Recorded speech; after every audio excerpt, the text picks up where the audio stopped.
Do you want to hear something crazy? The average American spends over $18,000 a year on non-essential purchases. The average American also spends $3,500 on impulse buy. And the amount of impulse buying is increasing at an alarming rate of 25% a year. And guess where impulse buys are happening? Well, 66% of impulse buys are done in bed, on your phone. This is insane, isn't it? So what do they do with all that stuff? Well, 21% of Americans are storing that stuff. So they're paying for storage units. 42% are paying for subscription they're not using or they completely forgot about. And that averages to about $273 a month in subscription that you're paying for that you're not even using and you completely forgot about. The bottom line is that a lot of Americans are completely stressed out about their financial situations. They're living paycheck to paycheck. They're living on credit cards, and sometimes they're not able to pay the full balance of the credit cards, which means that they have to pay fees, they have to pay interest, which means less money coming home. And that just means that their financial situation and their futures are at risk and they're just out of control. This is why today I'm going to talk about budgeting. Why it's so important, what are the benefits of budgeting. I'm going to talk about a very specific budgeting method that's called 50-30-20 budget. I'm also going to share with you a tool, a free tool that you can download on my website to help you plan and budget your finances. And my name is Eric Martel. I'm an entrepreneur and real estate investor, and over the last 10 years, I've done over 650 real estate transactions, totaling about $85 million in real estate deals. I also have a company that's called Martel Turnkey, and recently launched a company called Flip System to help you get started on real estate investing. The reason why I'm doing these videos is to help you make more money and keep more money at home. And if this is something that you're like too, make sure you like and subscribe to my channel.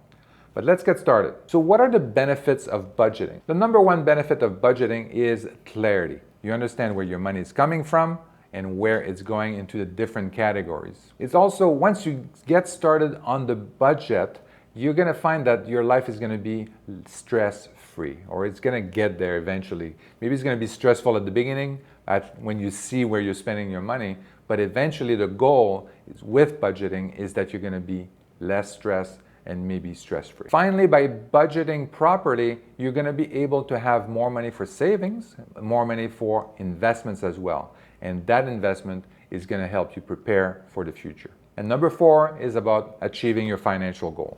Everybody wants to have financial freedom. It's inevitable. You need to have financial freedom in the future. And using the budget, you will be able to create enough investments and saving in order for you to achieve that goal. So let's talk about the 50-30-20 budget method. 50-30-20 refers to the percentage of spending that's allocated to each of the different broad categories. So 50% of the spending is going to go to essentials, the things that you need in order to survive. So that means housing, that means grocery shopping, that means health insurance, your health care in general. If you need a car to work and to make money, then a car would also be considered essential, something that you need. But in general, you might need like transportation. So whatever you need that is absolutely essential for you to live, this is what you want to put in that particular category. 30% refers to the wants. These are the non-essential things that makes you, kind of like entertainment, cable TV, going out to restaurant, buying some wine and cocktails and all that kind of stuff. These are kind of part of that category of wants, things that are not necessary for you to live in. You could cut all of that off and still be absolutely fine, be able to work, make more money and all that kind of stuff. But this is something that to help you enjoy life. So 30% of your spending could go towards that. You can easily cut that down and live on less than that. But the 50-30 method basically recommends 30% there. And the rest, what's left after that, should be about 20%. And that 20% can be used for investments, saving, and also paying down debt. So if you have any kind of consumer debt, credit card debt, that kind of stuff, typically these are high interest rate. So this is what you can use that 20% for, is to reduce this amount of consumer debt. And that's going to mean less expensive for you. And eventually that category of investments and saving is going to grow, and you're going to be able to invest for your future using these funds. So how do you get started? First of all, I want to change kind of a little bit your mindset around budgeting. Budgeting is not about cost control. It's more about a spending plan. Think of it as a spending plan. So you're going to spend money. To live, you're going to spend money. You're going to still be able to go to a restaurant. You're still going to be able to go and buy a bottle of wine or whatever you want to do. What you're going to do, though, you're going to spend more wisely. You're going to have a spending plan, and you're going to know how much you can spend in each category so that you can still have a lot of savings and investment for your future, but you are going to kind of control how you spend on your wants and making sure that you're spending the right amount of money on what's needed and essential. So that's the idea here. It's a spending plan, not a cost-cutting exercise. So hopefully it makes it a little bit more positive for you to work on that budgeting process. The second step is to really list and categorize all your expenses. So this means like going to all your credit card statements for the year, looking at all the other bills that you pay from the bank, and then looking at all these expenses, sum them up for the year, and categorize them into the spreadsheet or the budgeting tool that I'm going to share with you. So download that spreadsheet, and then you can add them up to that tool. All these expense items are already categorized by needs, wants, and savings.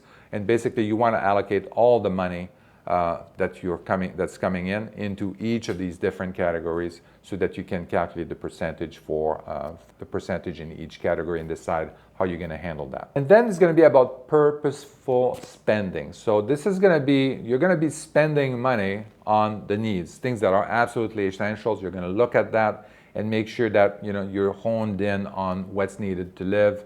And then things that are not absolutely essential, you can move them into the wants category and stuff like that. So this is first organization. The big one is going to come from the wants. These are discretionary items, things that that are used for entertainment. So obviously we want to have a quality of life. We want to enjoy life. I'm not telling you no, don't enjoy life. What I'm saying is that make sure that you are doing it on purpose, that the money that you're spending, that you're truly enjoying it. So it's kind of like the Marie Kondo of finances. You want to declutter these spendings. Sometimes we have, for example, subscription that we're not using, that we forgot about. So look at your bank statement and say, what is this monthly amount that I'm being charged for? If you don't need it, get rid of it. It's not, again, this is purposeful spending. If you didn't use it, if you don't remember it exists, you don't need it. So you're not going to miss it. So that's the point here. Other items that you really enjoy that are very expensive, like dining out, for example, this is something that you can reduce and maybe do some, still go out for restaurants, still have a nice bottle of wine and all of that and entertain.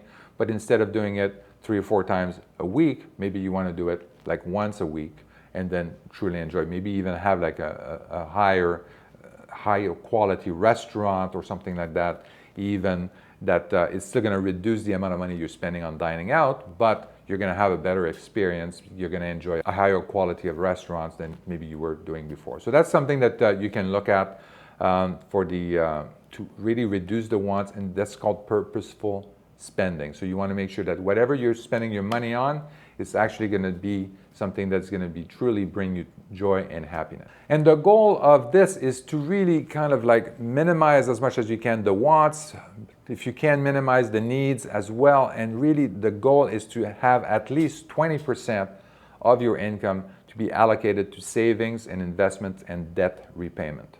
This is something that's very critical, because this is something that's going to help you invest to achieve your future goals. And finally, you want to look at that budget on a regular basis. As your bills are coming in, you may want to add another column to the spreadsheet so that you can track how close you are to your spending, and making sure that every month when you look at your spending that you're still kind of like in the ballpark in terms of the 50, 30, and 20 rule. And in the bottom right-hand corners, you're going to see that there is a little bit of a QR code, so you can download that spreadsheet that I've been talking about. At the end of the video, I'm also going to share with you the actual URL that you can, where you can download that tool. So let's go through example one. So this first example, $100,000 in income coming in, 60% goes towards the needs and 40% goes towards the wants and 0% in savings and investment.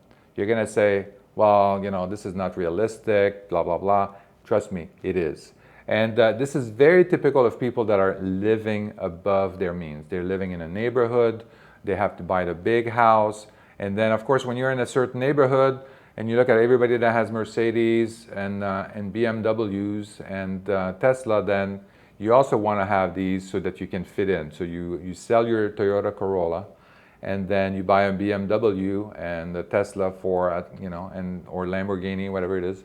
And then you have, all of a sudden you have that very expensive car payment that you didn't plan on. So it happens quite a bit that people are overspending on their needs. They're living in an area that is not affordable for them, and they're surrounded then by people that can afford it, and they're spending a lot, and then you want to follow your neighbors, and this is a bad habit to have. So what to do in that situation? You still want to reduce your wants. So you still want to look at the discretionary spending, things that you're spending on entertainment, and try to reduce that as much as possible. So what does that mean? Like if you live in a neighborhood and you want to show off on the expensive wine that you have.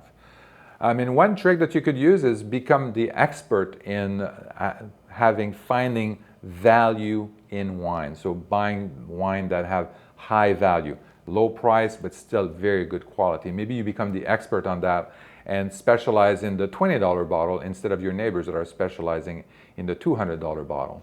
And you still be valued, you still kind of like can be part of the conversation because you're the kind of guy that finds these unique wines that nobody else can find. So that's an example. Reducing the amount of money that you're spending on restaurants and going out. So cooking better, learning to cook and stuff like that, very good skills. It also helps you make friends around the neighborhood. You can invite them for barbecues and stuff like that. That's the kind of thing that you can do that's actually going to reduce the amount of money you're spending because you're eating at home and you're still very sociable and be part of that. And that means, reducing your spending on houses and cars. Maybe you have too many cars, maybe your cars are too expensive or whatnot. So find different cars, find different place to live. And just a fun fact here, 20% of American families are actually spending more than 50% on their needs. So that means that a lot of people are living above, 20% of people are living above their means, in my opinion. Example number two is that we have someone, same salary, 50% on the needs, 40% on the wants, which is a little bit more than the 30% that we recommend. And then, of course, there's only 10% left for investments and saving. So this one is a little bit, a lot of people are in that category. They live pretty good in terms of the needs. They have the right spending amount, but they spend too much on entertainment, cable TV, all kinds of stuff, hobbies, and they have all these things going on. So the critical part is to review your wants and reduce them. So basically, what I call Marie Kondo your finances, Marie Kondo your expenses, to make sure that whatever you spend money on here really brings you through joy, happiness, and you can enjoy your life there. If you spend too much, you're going to be enjoying your life today, but not so much tomorrow. So that's why you want to increase that spending so that you can enjoy the future, achieve your financial goals, and achieve financial freedom. And as promised, here's a special bonus where you can download the personal budget tool that I have prepared for you. You can go on my website, and then you're going to find, if you go to my website, marteleric.com/product, you're going to see a product in there that's called Personal Budget.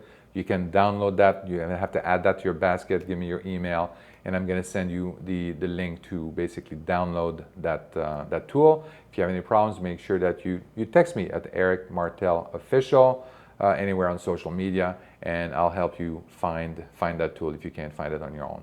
You also have the QR code here to make it super easy for you to get to that link. I hope you found this video helpful. If you have any questions about your budget, if you want to share your budget spreadsheet with me, for me to comment on your budget and what you should do, feel free to send them to me. and DM me on all social media platforms. That's great. Again, I make these videos to help you make more money, keep more money at home, help you achieve financial freedom. If this is something that you like to, make sure you like and subscribe to my channel, and we're going to see you next week.